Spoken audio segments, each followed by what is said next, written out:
Hi hello ನಮಸ್ಕಾರ ವೀಕ್ಷಕರೇ. ಉದ್ಯಾ ಕಾಮಿಡಿಯ ಎಲ್ಲ ವೀಕ್ಷಕರಿಗೂ ದಸರಾ ಹಾಗೂ ಆಯುಧ ಪೂಜೆಯ ಹಾರ್ದಿಕ ಶುಭಾಶಯಗಳು. Welcome to spotlight.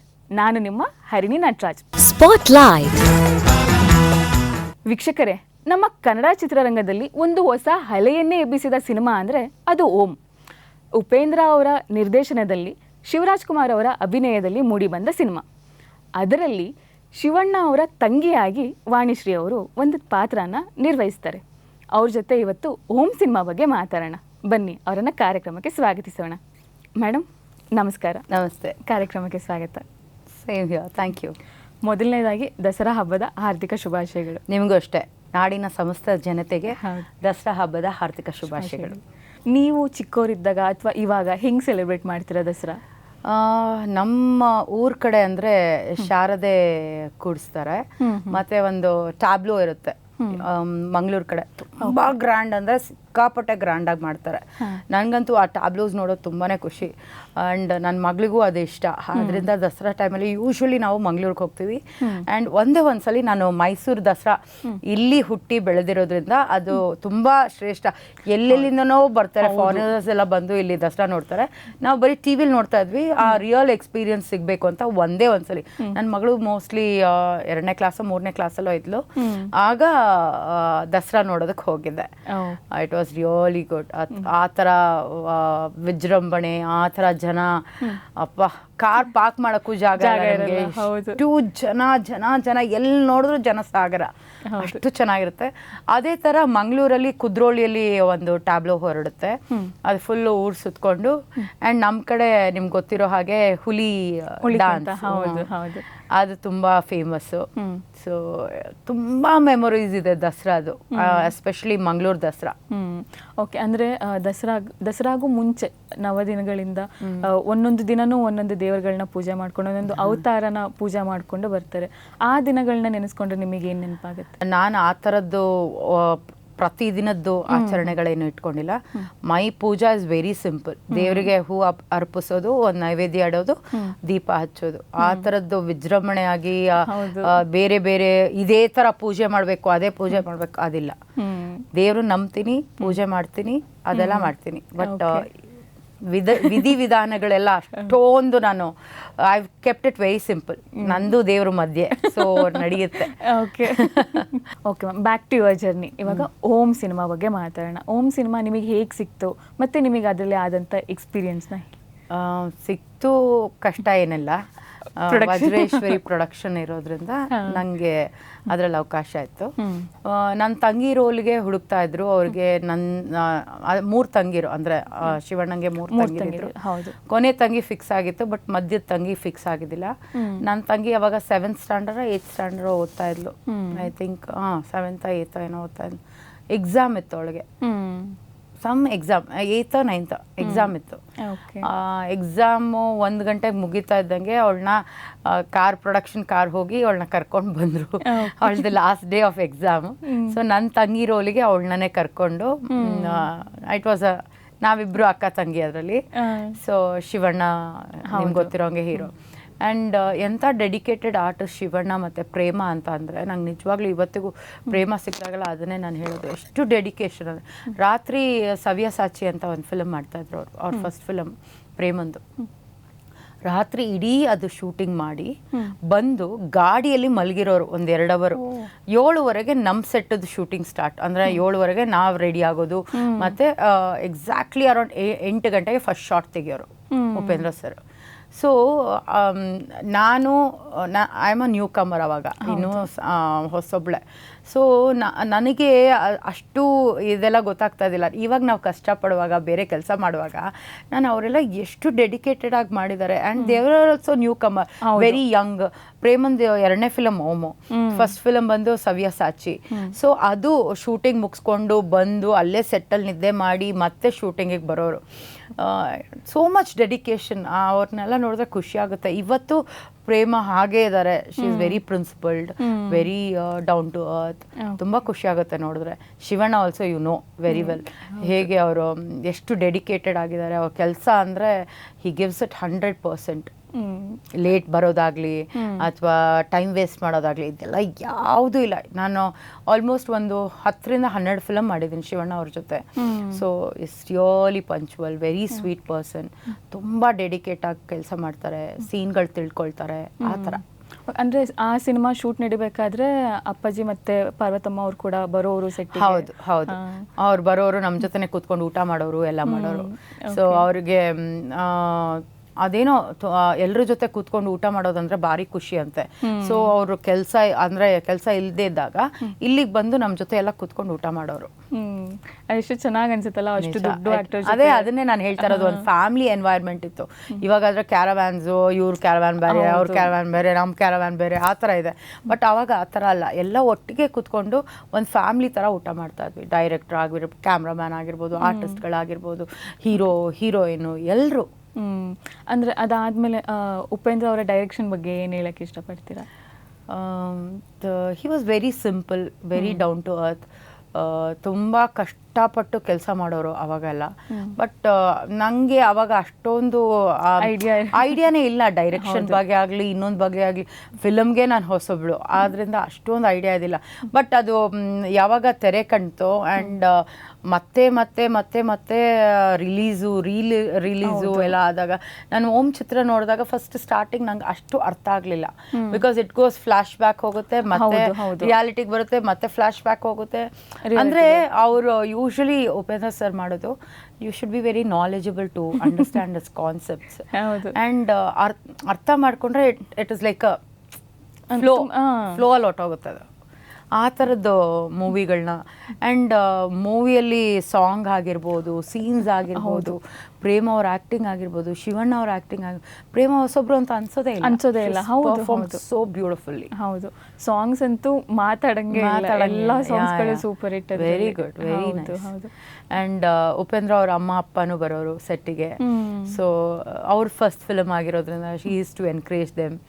ಸೊ ಆ ಥರದ್ದೆಲ್ಲ ತುಂಬ ಮೆಮೊರೀಸ್ ಇದೆ. ಕುಂಬಳಕಾಯಿ ಹೊಡೆಯೋ ದಿನ ನಾವೆಲ್ಲ ಹತ್ತಿದ್ದು ಉಂಟು. ಅಷ್ಟು ಬಾಂಡಿಂಗ್ ಒಂದು ಕ್ರಿಯೇಟ್ ಆಗಿತ್ತು, ಒಂದು ಫ್ಯಾಮಿಲಿ ಎನ್ವೈರ್ಮೆಂಟು. ಕುಂಬಳಕಾಯಿ ಹೊಡೆದಾಗ ತುಂಬ ಬೇಜಾರಾಗಿದ್ದುಂಟು ಆ ಥರ.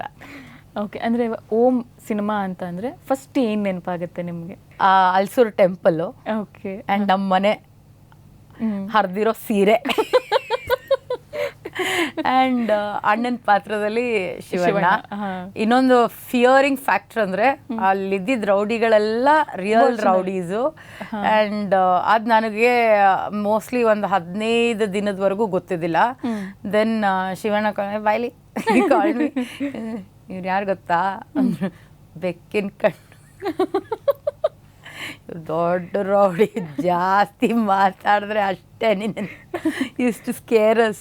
ಅದು ತಮಾಷೆ ಮಾಡೋರು. ಬಟ್ ಐ ವಾಸ್ ಲೈಕ್, ಹೌದಾ ಚಿಕ್ಕೋರು. I was like that. So it was really nice. ಅಮ್ಮ ಬರೋರು ನನ್ನ ಜೊತೆ ಶೂಟಿಂಗಿಗೆ, ಇಬ್ಬರು ಮಕ್ಕಳು ಅಲ್ಲೇ ಇದ್ವಿ. ಸೊ ಅದರಿಂದ ಖುಷಿ. ಸಂಧ್ಯನಿಗೆ it was experience, first movie ಅವಳದು. ಸೊ ಅದಾದ್ಮೇಲೆ ಐ ಟೋಲ್ಡ್ ಯು ಅಲ್ಲ, ಅವಳಿಗೆ ಜಾಸ್ತಿ ಕಾಲ್ಸ್ ಬರೋದು. ಎಷ್ಟೊಂದು ಫಿಲ್ಮ್ ಮಾಡಿದ್ಲು ಅವಳು. ಆಮೇಲೆ ಶಿ ವಾಸ್ ಆಲ್ಸೋ ಬೇಡ ನಾನು ಮಾಡಲ್ಲ ಅಂತ ಕೂತ್ಬಿಟ್ಲು. ಅಕ್ಕ ತಂಗಿ ಇಬ್ರು ಒಂದೇ ಸಿನಿಮಾದಲ್ಲಿ ಮಾಡ್ತಾ ಇದ್ರಿ, ಒಟ್ಟಿಗೆ ಸಿನಿಮಾ ನೋಡಿದ್ರ? ಅದೇ ನಾನು ಹೇಳಿದ್ನಲ್ಲ, ಫಸ್ಟ್ ಅರ್ಥ ಆಗಲಿಲ್ಲ. ದೆನ್ ಇದು ಈ ಥರ ಅಂತ ಅರ್ಥ ಆಗಕ್ಕೆ ಶುರು ಆಯಿತು. ಇವಾಗಲೂ ಓಂ ನೋಡಿದಾಗ it is not gone out of trend, it is still in trend. ಹೌದು, ಈಗಲೂ ಆ ಪಿಕ್ಚರ್ಗೆ ಅಷ್ಟು ಮಹತ್ವ ಇದೆ. ಆ್ಯಂಡ್ ಯಾರು ಅಲ್ಲಿ ಮಾಡಿರೋರು ಯಾರು ಹೊಸಬ್ರು ಅಂತ ಅನ್ಸಲ್ಲ. ದೋ ರಿಯಲ್ ರೌಡಿಗಳು ಮಾಡಿದ್ರು, ದೇ ವರ್ ಪರ್ಫೆಕ್ಟ್. ನಂದು ತಾಯಿ ರೋಲ್ ಮಾಡಿದವರಾಗಲಿ, ತಂದೆ ರೋಲ್ ಮಾಡಿದವರಾಗಲಿ ಆ ಪಾತ್ರಕ್ಕೆ ಕರೆಕ್ಟಾಗಿ ಹೊಂದ್ಕೊಳ್ತಾ ಇದ್ರು. ಹೌದು. ಇವಾಗ ಅಕ್ಕ ತಂಗಿ ಇಬ್ರು ಒಟ್ಟಿಗೆ ಮಾಡಿದ್ರಿ, ನಿಮ್ಮ ಮನೆಯಲ್ಲಿ ಸಿನಿಮಾ ನೋಡಿದಾಗ ಮನೆಯಲ್ಲಿ ರಿಯಾಕ್ಷನ್ ಹೇಗಿತ್ತು? ಆ ಥರದ್ದೇನಿಲ್ಲ, ವಿ ಜಸ್ಟ್ ಗೋಲ್. ಇಷ್ಟ ಆಯಿತು ಮೂವಿ. ಆ್ಯಂಡ್ 100 days ಓಡಿದ್ದು ಫಸ್ಟ್ ಮೂವಿ ನಮ್ಮದು. ಸೊ ಅದಕ್ಕಿಂತ ಮುಂಚೆ ರಂಜಿತಾನೂ ಓಡಿತ್ತು. ಸೊ ಅದರಿಂದ ಖುಷಿ ಆಯಿತು, ಮಾಡಿರೋ ಚಿತ್ರ ಒಳ್ಳೆ ರೆಸ್ಪಾನ್ಸ್ ಸಿಕ್ಕಿದೆ. ಆ್ಯಂಡ್ ಇವತ್ತಿಗೂ ನಂಗೆ ಖುಷಿ ಆಗೋದೇನು ಅಂದರೆ, ಓಮಲ್ಲಿ ಶಿವರಾಜ್ ಕುಮಾರ್ ತಂಗಿ ಕ್ಯಾರೆಕ್ಟರ್ ನೀವೇ ಅಲ್ವಾ ಮಾಡಿದ್ದು ಅಂತ ಹೇಳಿದಾಗ ನಿಜವಾಗ್ಲೂ it such a big recognition. Because ಆ ಚಿತ್ರದಲ್ಲಿ ಪ್ರೇಮ ಶಿವಣ್ಣ ಬೇರೆ, ಬಟ್ ಒಂದು ಸಣ್ಣ ಪಾತ್ರ ಮಾಡಿದವ್ರು ನಾನು ರೆಕಗ್ನೈಸ್ ಮಾಡೋದಿದೆಯಲ್ಲ, ಅದು ಖುಷಿ ಆಗುತ್ತೆ. ಹೌದು. ಅಂದ್ರೆ ಆ ಮೂವಿಯಲ್ಲಿ ಒರಿಜಿನಲ್ ರೌಡಿಗಳೇನೆ ಪಾತ್ರ ಕೂಡ ಮಾಡಿದ್ರು ಅಂತ ಹೇಳಿದ್ರಿ. ಅವ್ರ ಜೊತೆ ಊಟ ಮಾಡಿದುಂಟಾ ಅಥವಾ ಅವ್ರೇನಾದ್ರು? ಅದೇ ಹೇಳಿದ್ನಲ್ಲ, ನನಗೆ 15 ದಿನದವರೆಗೂ ಅವರೆಲ್ಲ ರಿಯಲ್ ರೌಡಿಗಳಂತಾನೆ ಗೊತ್ತಾಗಿಲ್ಲ. ಶಿವಣ್ಣ ಅವ್ರು ಕರೆದು ಪಾಯಿಂಟ್ ಔಟ್ ಮಾಡಿ ತೋರಿಸಿ ಅವ್ರು ಹೇಳ್ದಾಗ್ಲೇ ಹೌದಾ ಹೌದಾ ಅದಾದ್ಮೇಲಿಂದ ಭಯ ಖಂಡಿತವಾಗ್ಲೂ ಇತ್ತು. ಬಟ್ ದೇವರ್ ಆಲ್ ಅವ್ರು ರೌಡಿ ಅಂತಾನೆ ಅನ್ಸ್ಲಿಲ್ಲ. ಕ್ಯಾಶುವಲ್ ಆಗಿ ಬೇರೆ ಆರ್ಟಿಸ್ಟ್ಗಳು ಹೆಂಗಿರ್ತಾರೋ ಪಾತ್ರ ಮಾಡೋಕ್ ಹಿಂಗ್ ಬಂದಿರ್ತಾರೋ ಅಂಥವ್ರ ಥರನೇ ಇದ್ರು. ಸೊ ಅಲ್ಲೇನು ಡಿಫ್ರೆನ್ಸ್ ಏನು ಗೊತ್ತಾಗಿಲ್ಲ. ಅವ್ರು ಹೇಳೋವರೆಗೂ ನನಗೆ I didn't even realise real ರೌಡಿಗಳು ಅಂತ. ಅಂದ್ರೆ ಈಗಿನ ಕಾಲದಲ್ಲಿ ನೋಡಿದ್ರೆ ಇವಾಗ ನವಡೇಸ್ ಏನಂತಂದ್ರೆ ಮೂವಿಗಳು 25 ಡೇಸ್ ಕೂಡ ಹೋಗಲ್ಲ, ತುಂಬಾ ಕಷ್ಟ ಆಗ್ತಿದೆ. ಬಟ್ ಆಗಿನ ಕಾಲದಲ್ಲಿ 100 ದಿನ ಪೂರೈಸಿ ಇವಾಗ ರಿಲೀಸ್ ಕೂಡ ತುಂಬ ಸಲ ಆಗಿದೆ. ಅದ್ರ ಬಗ್ಗೆ ನಿಮಗೆ ಏನು ಅನ್ಸುತ್ತೆ? ನನಗೇನು ಅನ್ಸುತ್ತೆ ಅಂದರೆ, ಇವಾಗದ ಪಿಕ್ಚರ್ಗಳಲ್ಲಿ ಕಾಂಪ್ರಮೈಸ್ ತುಂಬ ಬೇಗ ಮಾಡ್ಕೊಳ್ತಾರೆ. ಲೊಕೇಶನ್ ಆಗಿರ್ಬೋದು, ಸ್ಕ್ರಿಪ್ಟಲ್ಲಿ ಆಗಿರ್ಬೋದು, ಆರ್ಟಿಸ್ಟ್ಗಳಲ್ಲಾಗಿರ್ಬೋದು, ಅಥವಾ ಒಂದು ಕಾಸ್ಟ್ಯೂಮ್ ಆಗಿರ್ಬೋದು, ಇನ್ನೊಂದು ಕಾಂಪ್ರಮೈಸ್ ಮಾಡ್ತಾ ಮಾಡ್ತಾ ಮಾಡ್ತಾ ಮಾಡ್ತಾ ಏನಾಗುತ್ತೆ ಅಂದರೆ, ಪಿಕ್ಚರ್ ನೀವು ಅನ್ಕೊಂಡಿರೋದು ಒಂಥರ ಇರುತ್ತೆ, ರಿಲೀಸ್ ಆಗೋದೇ ಒಂಥರ ಆಗುತ್ತೆ. ಹೌದು, ಆ ಥರ ಕಾಂಪ್ರಮೈಸ್ ಮಾಡೋದ್ರಿಂದ ಮೋಸ್ಟ್ಲಿ ಸಬ್ಜೆಕ್ಟ್ ಮತ್ತು ಸಬ್ಜೆಕ್ಟ್ ಸ್ಟ್ರಾಂಗ್ ಇದ್ರೆ ಖಂಡಿತವಾಗ್ಲೂ ಎಂಥ ಫಿಲಮ್ ಆದರೂ ಓಡುತ್ತೆ ಅನ್ನೋದಕ್ಕೆ ಸೂ ಫ್ರಮ್ ಸೋನೆ ಎಕ್ಸಾಂಪಲ್. ಕತೆ ಸ್ಟ್ರಾಂಗ್ ಆಗಿದೆ, ಯಾರು ಮಾಡ್ತಾ ಇದ್ದಾರೆ ಅನ್ನೋದು ಇಂಪಾರ್ಟೆಂಟ್ ಅಲ್ಲ, ಯಾವ ರೀತಿ ಮಾಡಿದ್ದಾರೆ, ಯಾವ ರೀತಿ ತೊಗೊಂಡೋಗಿದ್ದಾರೆ. ಎಲ್ಲೂ ನಿಮಗೆ ಬೇಜಾರೇ ಆಗದೆ ಇರುವಂಥ ಸಬ್ಜೆಕ್ಟು. ನೀವೇನಕ್ಕೆ ಫಿಲ್ಮ್ಗೆ ಹೋಗ್ತೀರಾ ಹೇಳಿ? For entertainment. ಹೌದು, ಡೆಫಿನೆಟ್ಲಿ. ನೀವು ಮನೇಲೂ ಕಷ್ಟ ಇರುವಾಗ ಹೋಗಿ ಅಲ್ಲೂ ಕೂತ್ಕೊಂಡು ಆಳೋದಕ್ಕೆ ಯಾಕೆ ಹೋಗ್ಬೇಕು? For me movie is always a entertainment. ಹೌದು ಹೌದು ಹೌದು. ಓಕೆ, ಇವಾಗ ಹೊಸದಾಗಿ ಬರ್ತಾ ಇದ್ರಿ ಅವಾಗ ನಿಮಗೆ ಡೈಲಾಗ್ ಏನಾದರೂ ಗೊತ್ತಾಗ್ಲಿಲ್ಲ ಅಂತಂದ್ರೆ ಉಪೇಂದ್ರ ಸರ್ ಬಂದ್ಬಿಟ್ಟು ಹೇಳ್ಕೊಡೋರ? ನಿಮ್ಗೆ ತಿದ್ದಿದ್ದುಂಟು, ಹೇಳ್ಕೊಟ್ಟಿದ್ದುಂಟು, ಸೀನ್ಗಳನ್ನ ಎಕ್ಸ್ಪ್ಲೈನ್ ಮಾಡಿದ್ದು ಉಂಟು. And it is a lovely experience working with him. ನಂಗೆ ಇನ್ನೊಂದು ಫಿಲ್ಮು ಆಪರ್ಚುನಿಟಿ ಇತ್ತು ಅವ್ರ ಜೊತೆ ಕೆಲಸ ಮಾಡೋದು, but I didn't do because of some ಇದು, ಹಾಗಾಗಿ ಕೆಲಸ ಮಾಡಿಲ್ಲ ಅವ್ರ ಜೊತೆ. But it has been a very good experience. ಅವ್ರ ನಿರ್ದೇಶನದಲ್ಲಿ ಕೆಲಸ ಮಾಡೋದೇ ಒಂದು ಭಾಗ್ಯ. ಅಂಥದ್ರಲ್ಲಿ ಅವ್ರ ಫಸ್ಟ್ ಪಿಕ್ಚರ್ಗೆ ನಾನು ಕೆಲಸ ಮಾಡಿದ್ದೀನಿ ಅಂತ ತುಂಬ ಖುಷಿ ಇದೆ. ಹೌದು, ಅಂದರೆ ನಾನು ಕೇಳಿದ್ದೀನಿ ಅವ್ರಿಗೆ ಹೆಂಗೆ ಬೇಕೋ ಆ ಥರ ಬರೋವರೆಗೂ ಅದನ್ನೇ ನಾನು ಹೇಳಿದ್ದು. ಯಾವತ್ತೂ ಅಷ್ಟೇ, ನಾವು ಕೆಲಸದಲ್ಲಿ ಕಾಂಪ್ರಮೈಸ್ ಆಗದೆ ಇದ್ರೆ ಖಂಡಿತವಾಗ್ಲೂ ಅದಕ್ಕೆ ಪ್ರತಿಫಲ ಇದ್ದೇ ಇರುತ್ತೆ. ಶೂಟ್ ಎಲ್ಲ ಮುಗ್ದಾದ್ಮೇಲೆ ಒಂದು ಸ್ವಲ್ಪ ದಿನ ಆದಮೇಲೆ ಮತ್ತೆ ಆ ಟೆಂಪಲಿಗೆ ಹೋದಾಗ, ಹಲಸೂರು ಟೆಂಪಲಿಗೆ ಹೋದಾಗ ಆ ಮೆಮೊರೀಸ್ ಎಲ್ಲ ಬಂದಿದ್ದು ಉಂಟಾ? ಒಂದು 2-3 ವರ್ಷ ಆದಮೇಲೆ ಹ್ಯಾಡ್ ಬೀನ್ ದರ್. ಬಟ್ ಅಷ್ಟೊತ್ತಿಗೆ ಆ ಪೇಂಟಿಂಗ್ ಆಗಿರ್ಬೋದು, ಹೊರಾಂಗಣ ಎಲ್ಲ ಫುಲ್ ಚೇಂಜ್ ಆಗಿ ಫುಲ್ ಡೆವಲಪ್ ಆಗೋಗಿತ್ತು. ಸೊ ನಾನು ನೋಡಿದ್ದು ಒಂಥರ ರಾ ಲುಕ್ ಅಲ್ಲಿತ್ತು. ಬಿಕಾಸ್ ಆ ಮೂವಿನೂ ನಿಮ್ಗೆ ಗೊತ್ತಿರ್ಬೋದು, the shade of the movie, colour, tone ಎಲ್ಲ ಚೇಂಜ್ ಇತ್ತು. ಸೊ ಅದಕ್ಕೂ ಇದಕ್ಕೂ ಬಹಳ ವ್ಯತ್ಯಾಸ ಇತ್ತು. ಆ ಮನೆ ಇನ್ನೂ ಇದೆ, ನಾವು ಶೂಟ್ ಮಾಡಿರೋ ಮನೆ ಇನ್ನೂ ಹಂಗೆ ಇದೆ. ಓಕೆ, ಅಂದ್ರೆ ನಿಮ್ಮ ಮನೆ ಇದ್ದಿದ್ದು? ನನ್ನ ಮನೆ ಇದ್ದಿದ್ದ ಮನೆ ಅದು ಇನ್ನೂ ಇತ್ತು ಅವಾಗ ನಾನು ನೋಡಿದಾಗ. ಬಟ್ ಆಮೇಲೆ ನಾನು I've never been to that place. ಆ ಕಡೆ ಎಲ್ಲೂ ಹೋಗೇ ಇಲ್ಲ. ನಿಮಗೆ ಓವರ್ ಆಲ್ ಓಮ್ ಅಂತಂದ್ರೆ ಒನ್ ಲೈನಲ್ಲಿ ಹೇಳೋದಾದ್ರೆ ಏನಂತ ಅನ್ಸುತ್ತೆ? ಎಕ್ಸ್ಪೆರಿಮೆಂಟ್. ಹೌದು. Trend set. ಹೌದು, ಎಷ್ಟು ದಿನ ಹೋದ್ರೂ ಅದು ಫೇಡ್ ಆಗಲ್ಲ. ಹೌದು ಹೌದು, ಎವರ್ ಲಾಸ್ಟಿಂಗ್. ಹೌದು. ಟೋಟಲ್ ಆಗಿ ಒಂದು ನಿಮ್ಮ ಎಕ್ಸ್ಪೀರಿಯನ್ಸಿಗೆ ಏನಂತ ಅನ್ಬೋದು? ಅಂದರೆ ನಿಮ್ಮ ಜರ್ನಿಗೆ ಎಷ್ಟು ವೆಯ್ಟೇಜ್ ಇದೆ ಇದು? ಓಮಾ, ಖಂಡಿತವಾಗ್ಲೂ it has taken 90% of my experience. ಏನಂತಾರೆ ಇದು, because lot of recognition, lot of appreciation ಬಂದಿರೋದೇ. ಅದರಲ್ಲಿ ತುಂಬ ಚೆಂದ ಕಾಣ್ತಾ ಇದ್ರಿ, ಸಣ್ಣಕ್ಕಿದ್ರಿ, ಕ್ಯೂಟ್ ಆಗಿದ್ರಿ, ಹಂಗೆ ಹಿಂಗೆ ಅಂತ ಆ ಅಪ್ರಿಸಿಯೇಷನು ಬಂದಿದ್ದೀರ. And I was very new, very tender, very innocent. ಆ ಕ್ಯಾರೆಕ್ಟ್ರೇ ತುಂಬ ಇನೋಸೆಂಟು. ಅಣ್ಣ ತಂಗಿ ಸೆಂಟಿಮೆಂಟು, ಅವನು ಮನೆಗೆ ಸಾಮಾನು ಕೊಡೋದು, ದುಡ್ಡು ಕೊಡೋದು, ತಾಯಿ ತಂದೆ ನೋಡ್ಕೊ ಅನ್ನೋದು.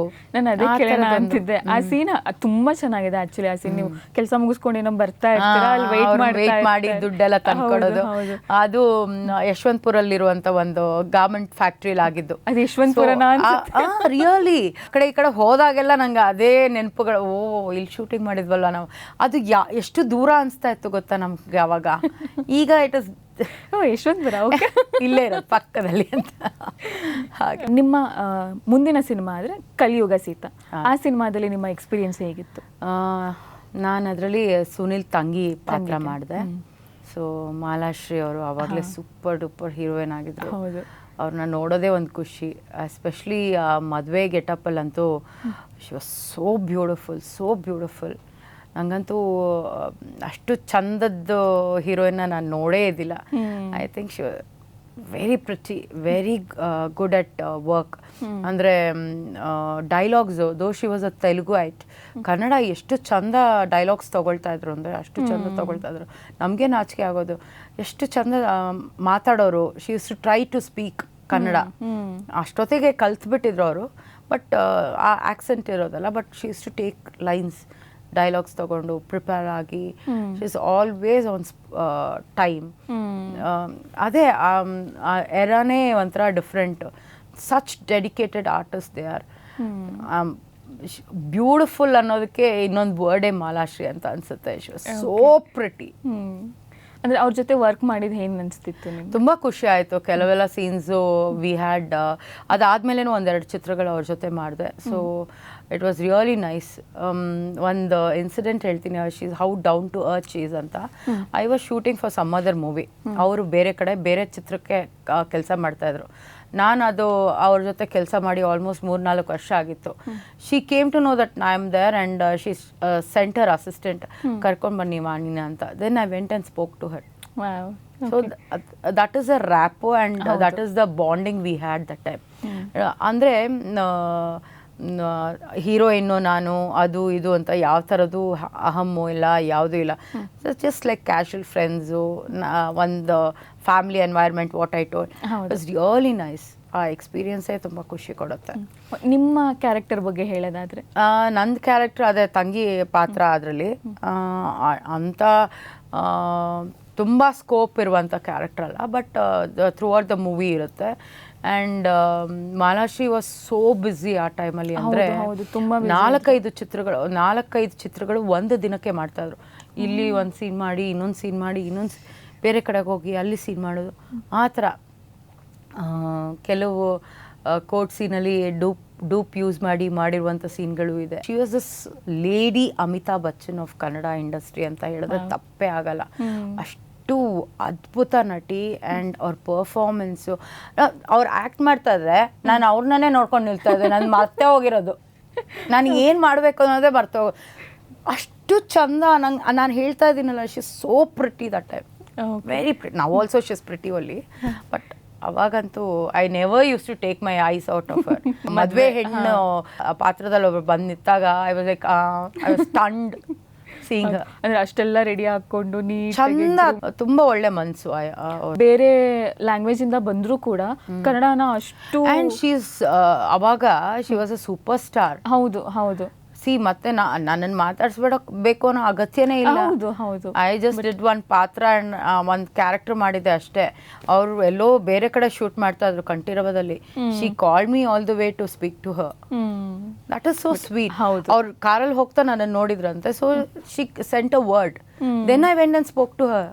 ಅದೆಷ್ಟು ಖುಷಿ. So welcoming, so nice. I felt so, ನಂಗೆ ಗೊತ್ತಿಲ್ಲ ಅವ್ರಿಗೆ ಇನ್ನೂ ಜ್ಞಾಪಕ ಇದೆಯಾ ಇಲ್ವಾ ಅಂತ what she is done, but it was like encouraging me. ನಾನು ಹೊಸಬ್ಳು ಆಗಿರೋದ್ರಿಂದ and that super star calling me and talking to me, ನೆನ್ಪಿಟ್ಕೊಂಡಿರೋದು ಅನ್ನೋದನ್ನೇ ದೊಡ್ಡ ವಿಷಯ. ಆ ಥರದ್ದು ಸುಮಾರು ಎಕ್ಸ್ಪೀರಿಯನ್ಸಸ್ ಇದೆ ನನಗೆ. ಆ ಥರದ್ದು really that is I am so happy. ನಂಗೆ ತುಂಬ ಖುಷಿ ಆಗುತ್ತೆ. ಈ ಇಂಡಸ್ಟ್ರಿಯಲ್ಲಿ ಇದ್ದೀನಿ, ಇಂಥವ್ರ ಜೊತೆ ಕೆಲಸ ಮಾಡಿದ್ದೀನಿ. ಹೌದು. I work with all top notch directors. ಹೌದು. ಎಲ್ಲ ಡೈರೆಕ್ಟರ್ಸ್ ಜೊತೆ ಕೆಲಸ ಮಾಡಿದ್ದೀನಿ, ಎಲ್ಲ ಹೀರೋಸ್ ಜೊತೆ ಕೆಲಸ ಮಾಡಿದ್ದೀನಿ, ಎಲ್ಲ ಹೀರೋಯಿನ್ಸ್ ಜೊತೆ ಕೆಲಸ ಮಾಡಿದ್ದೀನಿ. ಸೊ ಆದ್ರಿಂದ it is I was blessed. Okay, ನೀವು ಹೇಳಿದ್ರಿ ಅಂದರೆ ಎಲ್ಲ ಹೀರೋಯಿನ್ಗಳ ಜೊತೆ ಮತ್ತು ಡೈರೆಕ್ಟರ್ಸ್ ಜೊತೆ ಕೆಲಸ ಮಾಡಿದ್ದೀನಿ ಅಂತ ಹೇಳಿದ್ರಿ. ನಿಮ್ಮ ಪ್ರಕಾರ ಹೀರೋಯಿನ್ ಆಗಿ ಇಂಡಸ್ಟ್ರಿಯಲ್ಲಿದ್ದರೆ ತುಂಬ ಲಾಂಗ್ ಟೈಮ್ ಇರ್ಬೋದಾ, ಅಥವಾ ಸಪೋರ್ಟಿಂಗ್ ಲೀಡ್ ಆ ಥರ ಇದ್ರೆ ತುಂಬ ಜಾಸ್ತಿ ದಿನ ಇರ್ಬೋದಾ? ನಾನು ಇಂಡಸ್ಟ್ರಿಗೆ ಬಂದಾಗ ಇದೇ ರೀತಿ ಬರಬೇಕು, ಹೀರೋಯಿನ್ ಆಗೇ ಬರಬೇಕು ಅಥವಾ ಸಪೋರ್ಟಿಂಗ್ ಕ್ಯಾರೆಕ್ಟರ್ ಆಗೇ ಬರಬೇಕು ಅಂತ ಅಲ್ಲ. ಇಟ್ ವಾಸ್ ಜಸ್ಟ್ ಆಕಸ್ಮಿಕವಾಗಿ ಬಂದೆ, ಅದೇ ಥರದ ಪಾತ್ರಗಳು ಸಿಕ್ತು, ಅದೇ ಮಾಡ್ಕೊಂಡು ಹೋದೆ. ಹೀರೋಯಿನ್ ಆಗಿ ಮಾಡಿದವರು they may survive for 3-4 years ಅಥವಾ ಲಾಂಗ್ ರನ್ನಲ್ಲಿ ಸರ್ವೈವ್ ಆದವರು ಇದ್ದಾರೆ. ನಾನು ಸಪೋರ್ಟಿಂಗ್ ರೋಲ್ ಮಾಡ್ಕೊಂಡು ಬಂದಿರೋದ್ರಿಂದ ಎಷ್ಟು ವರ್ಷ ಸರ್ವೈವ್ ಆದ್ನೋ ಅದೂ ಹೇಳೋಕ್ಕಾಗಲ್ಲ, ಯಾವ್ದು ಸರಿ ಯಾವ್ದು ತಪ್ಪು. ಹೀರೋನ್ ಆದವರು ಮತ್ತೆ ಸಪೋರ್ಟಿಂಗ್ ಕ್ಯಾರೆಕ್ಟರ್ಸ್ ಮಾಡೋರು ಇದ್ದಾರೆ. So it is all depends on you. ನೀವು ಹೇಗೆ ಚಿತ್ರಗಳನ್ನ ತೊಗೊಳ್ತೀರಾ, ಎಷ್ಟು ಪಂಚುವಲ್ ಆಗಿರ್ತೀರಾ, ಎಷ್ಟು ಡೆಡಿಕೇಟೆಡ್ ಆಗಿರ್ತೀರಾ ನಿಮ್ಮ ಕೆಲಸದ ಮೇಲೆ, ಅದ್ರ ಮೇಲೆ ಡಿಪೆಂಡ್ ಆಗುತ್ತೆ ಅಷ್ಟೇ. ಅಂದರೆ ಇವಾಗ ಮಾತಾಡ್ತಾರಲ್ವ ಕನ್ನಡ ಇಂಡಸ್ಟ್ರಿಯಲ್ಲಿ, ಅಂದರೆ ಸ್ಪೆಷಲಿ ಕನ್ನಡ ಇಂಡಸ್ಟ್ರಿಯಲ್ಲಿ ಒಂದ್ಸಲ ಹೀರೋಯಿನ್ಗಳಿಗೆ ಮದುವೆ ಆದರೆ ಮತ್ತೆ ಚಾನ್ಸ್ ಸಿಗಲ್ಲ, ತುಂಬ ಕಮ್ಮಿ ಆಗುತ್ತೆ ಆ ಥರ. ಅದು ಇವಾಗ ಮೋಸ್ಟ್ಲಿ ಇವಾಗ ಚೇಂಜ್ ಆಗಿದೆ ಅನ್ಸುತ್ತೆ, because lot of young mothers ಆಗಿರ್ಬೋದು, ಯಂಗ್ ಮ್ಯಾರಿಡ್ ಕಪಲ್ಸ್ ಆಗಿರ್ಬೋದು, ಇಬ್ರು ಕೆಲಸ ಮಾಡ್ತಾ ಇದ್ದಾರೆ, ಹೀರೋಯಿನ್ಸು ಕೆಲಸ ಮಾಡ್ತಾ ಇದ್ದಾರೆ. ಐ ಥಿಂಕ್ ರಾಧಿಕಾ ಪಂಡಿತ್ ಒಂದು ಫಿಲ್ಮ್ ಮಾಡಿದ್ರು ಆಫ್ಟರ್ ಹರ್ ಚೈಲ್ಡ್ ಅನ್ಸುತ್ತೆ, ಆಸ್ ಅ ಹೀರೋಯಿನೇ ಮಾಡಿದ್ರು. ಸೊ ಆ ಥರದ್ದು ಇದೆ. It depends on person to person, ಯಾವ ರೀತಿ ಅವ್ರ ಕೆರಿಯರ್ನ ಬಿಲ್ಡ್ ಮಾಡೋಕ್ಕೆ ನೋಡ್ತಾರೆ ಅನ್ನೋದ್ರ ಮೇಲೆ ಡಿಪೆಂಡ್ ಆಗುತ್ತೆ. ಅವಕಾಶಗಳು ಅಫ್ಕೋರ್ಸ್ ನೀವು ಹೇಳಿದ್ದು ವೆರಿ ವೆರಿ ಟ್ರೂ. ಮೇಡಮ್, ನೀವು ತುಂಬ ಮೂವಿಗಳಲ್ಲಿ, ತುಂಬ ಸೀರೀಸ್ಗಳಲ್ಲಿ ವರ್ಕ್ ಮಾಡಿದ್ದೀರಾ. ಅವಾಗಿಂದಕ್ಕೂ ಇವಾಗಿಂದಕ್ಕೂ ಡಿಫ್ರೆನ್ಸ್ ಕೂಡ ನಿಮಗೆ ಗೊತ್ತಿದೆ. ಇವಾಗ ನಾನು ಒಂದೊಂದು ಹೆಸರು ಹೇಳ್ತಾ ಹೋಗ್ತೀನಿ, ಅವ್ರ ಬಗ್ಗೆ ನಿಮಗೆ ಏನು ಅನಿಸುತ್ತೆ, ಅವರಲ್ಲಿ ಏನು, ಯಾವ ಗುಣ ಇಷ್ಟ ಆಗುತ್ತೆ, ಯಾವ ಗುಣ ಇಷ್ಟ ಆಗಲ್ಲ, ಅದನ್ನು ಹೇಳ್ಬೋದಾ? ಓಕೆ, ಮೊದಲನೇದಾಗಿ ಹೇಳೋದಾದರೆ ನಮ್ಮ ಕನ್ನಡ ಚಿತ್ರರಂಗದ ಗಾಡ್ ಫಾದರ್ ಅಂತಲೇ ಹೇಳ್ಬೋದು ಅಣ್ಣವರು. He has been most dedicated artist ever I have seen. It's always been my inspiration ಅಷ್ಟೇ. ರಾಜ್ಕುಮಾರ್ ಅವರು ನಟನೆ ಮಾಡಿರುವಂಥ ಯಾವ ಸಿನಿಮಾ ನಿಮಗಿಷ್ಟ ಮತ್ತು ಯಾಕೆ ಇಷ್ಟ? ದೇವತಾ ಮನುಷ್ಯ, ಅದಂತೂ ತುಂಬ ಇಷ್ಟ ಆಯಿತು. ತಂದೆ ಪಾತ್ರದಲ್ಲಿ ಆ ವ್ಯಕ್ತಿ ಆ್ಯಕ್ಟ್ ಮಾಡಿರೋದು ರಿಯಲಿ ಗುಡ್. ನಂಗೆ ಯಾಕೆ ಇಷ್ಟ ಅಂದರೆ ಅದರಲ್ಲಿ ಸುಧಾರಾಣಿನೂ ನಂಗೆ ತುಂಬ ಇಷ್ಟ ಆ ಚಿತ್ರದಲ್ಲಿ, ಅದಕ್ಕೋಸ್ಕರ ಆ ಮೂವಿ ಇಷ್ಟ. ನೆಕ್ಸ್ಟ್ ಪರ್ಸನ್ ಬರೋದಾದರೆ ವಿಷ್ಣುವರ್ಧನ್ ಅವರು. Most dedicated, humble, kind, all. His total a friend and a very good person. Again same question, ಯಾವ ಮೂವಿ ತುಂಬಾ ಇಷ್ಟ? ಅವ್ರದ್ದು ಲಾಲಿ ಇಷ್ಟ, ಅವ್ರದ್ದು ಸುಪ್ರಭಾತ ಇಷ್ಟ, ಎಷ್ಟೊಂದು ಫಿಲಮ್ಸ್ ಇದೆ ಅವ್ರದ್ದು, ತುಂಬ ಇಷ್ಟ ಆಗಿರುವಂಥ ಫಿಲಮ್ಗಳು. ನೆಕ್ಸ್ಟ್ ಪರ್ಸನ್ ಬರೋದಾದರೆ ಅಂಬರೀಷ್ ಅವರು. ತುಂಬ ಒಳ್ಳೆ ವ್ಯಕ್ತಿ. ಇಲ್ಲಿ ಫಿಲ್ಟರೇ ಇಲ್ಲ, ಇಲ್ಲೂ ಫಿಲ್ಟರ್ ಇಲ್ಲ. ಅವ್ರು ಬೈತಾರೆ ಅಂದರೆ ಅದೇ ಒಂದು ಆಶೀರ್ವಾದ. ಅವ್ರ ನೆಟ್ಟಿಗೆ ಯಾವುದೂ ಮಾತಾಡೋಲ್ಲ, ಬೈದೇ ಮಾತಾಡೋದು, ಅದೇ ಒಂದು ಆಶೀರ್ವಾದ. ಆ್ಯಂಡ್ ತುಂಬ ತುಂಬ ತುಂಬ ಕೈಂಡ್ ಹಾರ್ಟೆಡು, ಕೊಡುಗೈದಾನಿ ಅಂತಾರಲ್ಲ ಆ ಥರ. I have seen him literally helping people. So ತುಂಬಾ ಖುಷಿ ಆಗುತ್ತೆ ಅವ್ರ ಬಗ್ಗೆ ಅಂತೂ ಇನ್ನೊಂದು ಮಾತಿಲ್ಲ. ಅನಂತ್ ನಾಗ್ ಅವರು. ಅನಂತ್ ನಾಗು ಪರ್ಫೆಕ್ಷನಿಸ್ಟ್ ಅಂದರೆ ಅನಂತ್ ನಾಗ್ ಸರ್. ಅವ್ರ ಬಟ್ಟೆ ಬದಲಾಯಿಸಿದ್ರೆ ಅವರೇ ಎತ್ಕೊಂಡು ಹೋಗಿಡ್ತಾರೆ, ಅವ್ರ ಚೇರ್ನ ಅವರೇ ಎತ್ಕೊಂಡು ಬಂದು ಕೂತ್ಕೊಳ್ತಾರೆ. ಇಂಥ ಸರಳ ಜೀವಿನ ನಾನು ಯಾವತ್ತೂ ನೋಡಿಲ್ಲ. And is such a good person, heart wise and ಎಲ್ಲದರಲ್ಲೂ is very very very good. ತುಂಬ ಒಳ್ಳೆ ವ್ಯಕ್ತಿ. ಜಗ್ಗೇಶ್ ಸರ್ ಅವರು. ಅವರು ಸೆಟ್ಟಲ್ಲಿ ಇದ್ಬಿಟ್ರೆ ಇಷ್ಟು ಅವ್ರು ತಮಾಷೆ ಮಾಡಿಬಿಟ್ಟು ಸೀರಿಯಸ್ ಆಗಿ ಹೋಗ್ತಾರೆ. ನಾವು ಬಿದ್ದು ಬಿದ್ದು ನಕ್ಕು ಹೊಟ್ಟೆ ಎಲ್ಲ ನೋವ್ತಾ ಇರುತ್ತೆ. And is such a nice person. ಯಾವ ಸಬ್ಜೆಕ್ಟ್ ಬೇಕಾದ್ರೆ ಮಾತಾಡಿ ಅವ್ರು ಮಾತಾಡ್ತಾರೆ. ನಿಮ್ಮ ಓಂ ಸಿನಿಮಾ ಹಾಗೂ ಕಲಿಯುಗ ಸೀತಾ ಎರಡೂ ಸಿನಿಮಾಗಳ ಬಗ್ಗೆ ಸಾಕಷ್ಟು ವಿಚಾರಗಳನ್ನ ತಿಳಿಸ್ಕೊಟ್ರಿ, ಹಾಗೂ ನಮ್ಮ ಕನ್ನಡ ಚಿತ್ರರಂಗದ ಎಲ್ಲ ಹೆಸರಾಂತ ಕಲಾವಿದರ ಬಗ್ಗೆ ತಿಳಿಸ್ಕೊಟ್ಟಿದ್ದೀರಾ. ನಮ್ಮ ಕಾರ್ಯಕ್ರಮ ನಿಮಗೆ ಹೇಗೆ ಅನ್ನಿಸ್ತು?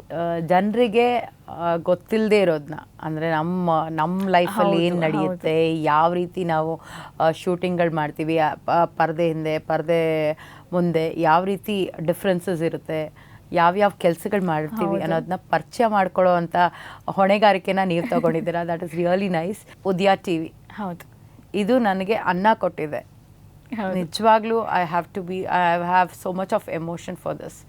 2 ಪ್ರೋಗ್ರಾಮ್ ಮಾಡ್ತಿದ್ದೆ ನಾನಿಲ್ಲಿ ಆ್ಯಂಕರರ್ ಆಗಿ. ಸೊ ನೀವಿದ್ದ ಜಾಗದಲ್ಲಿ ನಾನಿರ್ತಿದ್ದೆ. ತುಂಬ ಎಮೋಷನ್ಸ್ ಇದೆ, ಅದನ್ನ ಎಕ್ಸ್ಪ್ರೆಸ್ ಮಾಡೋದಕ್ಕೆ ನಂಗೆ ಆಗ್ತಾ ಇಲ್ಲ ಈಗ. That's it. Okay ma'am, thank you. ನಮ್ಮ ಜೊತೆ ಇಷ್ಟೊತ್ತು ತನಕ ಕೂತ್ಕೊಂಡು ನಿಮ್ಮ ಟೈಮ್ ಕೊಟ್ಟು ಇಷ್ಟ ತನಕ ಮಾತಾಡೋದಕ್ಕೆ ತುಂಬ thank you. Thanks a lot. So ವೀಕ್ಷಕರೇ, ನೋಡಿದ್ರಲ್ಲ ನಮ್ಮ ವಾಣಿಶ್ರೀ ಮೇಡಮು ಓಂ ಸಿನಿಮಾದಲ್ಲಿ, ಕಲಿಯುಗ ಸೀತಾ ಸಿನಿಮಾದಲ್ಲಿ ಯಾವ ಪಾತ್ರಗಳನ್ನ ಮಾಡಿದ್ರು ಮತ್ತು ಅವರಿಗೆ ಹೇಗೆ ಚಾನ್ಸ್ ಸಿಕ್ತು, ಅದ್ರ ಜೊತೆಗೆ ಅವರ ಅನುಭವಗಳನ್ನ ಹಂಚ್ಕೊಂಡಿದ್ದಾರೆ. ಅದೂ ಅಲ್ಲದೆ ನಮ್ಮ ಕನ್ನಡ ಚಿತ್ರರಂಗದ ಎಲ್ಲ ದಿಗ್ಗಜ ಕಲಾವಿದರ ಬಗ್ಗೆ ಸಾಕಷ್ಟು ವಿಚಾರಗಳನ್ನ ನಮ್ಮ ಜೊತೆ ಹಂಚ್ಕೊಂಡಿದ್ದಾರೆ. ನಾನಂತ ಈ ಸಂಚಿಕೆನ ತುಂಬಾ ಎಂಜಾಯ್ ಮಾಡಿದೆ, ನೀವು ಕೂಡ ಎಂಜಾಯ್ ಮಾಡಿದ್ದೀರಾ ಅಂತ ಅನ್ಕೊತಿದ್ದೀನಿ. ಹಾಗಾದರೆ ನಿಮ್ಮ ಭೇಟಿ ಮುಂದಿನ ಸಂಚಿಕೆಯಲ್ಲಿ. ಅಲ್ಲಿವರೆಗೂ ಉದ್ಯೋಗ ಕಾಮಿಡಿ ನೋಡ್ತಾ ಇರಿ, ನಗ್ತಾ ಇರಿ. ಸ್ಪಾಟ್ಲೈಟ್.